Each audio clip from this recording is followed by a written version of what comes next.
So we are in Montgomery, Alabama, visiting Scott and Zelda. Actually, this is the Fitzgerald Museum, and this was a fun trip. It really was, and we had about 30 minutes to run in before they closed, and they were very sweet to let us in. We really enjoyed it. It's a beautiful little house in a neighborhood of Montgomery.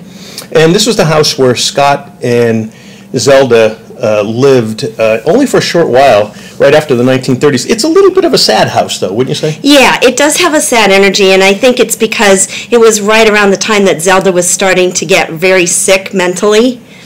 And at the same time, too, it was the start of the Depression that we all went through, and they had just left Paris, so they were no longer in the roaring 20s of Paris. And they'd left all their friends there in Paris, friends like Ernest Hemingway and people like that.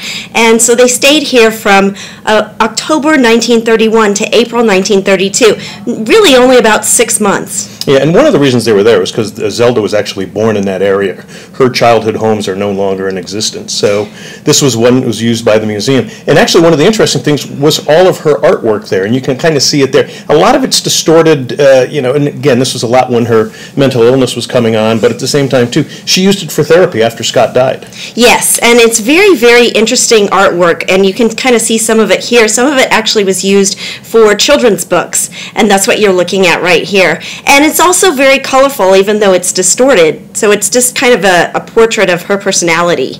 Yeah, and this bowl here was commemorating the men who had died in World War I, but it's a beautiful, absolutely beautiful bowl. Yeah, and she had a great idea to paint a bowl. You know, she painted a few other things, too, besides canvas. Light shades being another thing. And again, this is in a neighborhood, so it takes a little while to find it, but at the same time, too, if you are a literary nut, you will definitely enjoy the Fitzgerald Museum.